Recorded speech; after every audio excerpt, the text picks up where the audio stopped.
Marriage అనేది ఒక beautiful aspect. ఆ మ్యారేజ్ లైఫ్ మీ లైఫ్లోకి ఎలా వచ్చింది? అంటే లైక్ ఎట్లా అంటే పెళ్ళికి రెడీగా ఉన్నారా? ఆ రోజు అమ్మా నాన్న పెళ్లి చేసుకునే టైం వచ్చిందన్నారా? పెళ్ళికి టైం వచ్చింది అని ఆ టాపిక్ పెద్దగా రాలేదు కూడా ఆ టైం వరకు.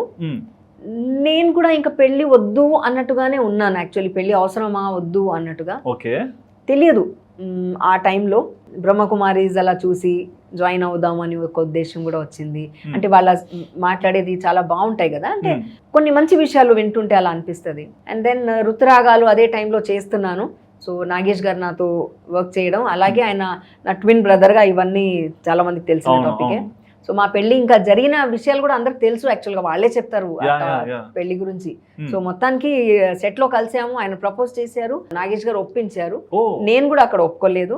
సో మాది చాలా మంది లవ్ మ్యారేజ్ అనుకుంటారు, బట్ ఒక విధంగా అరేంజ్ మ్యారేజే. ఒక విధంగా ఆయన ముందు చేశారు, తర్వాత 25 years నుంచి నేనే చేస్తున్నాను. Oh my God.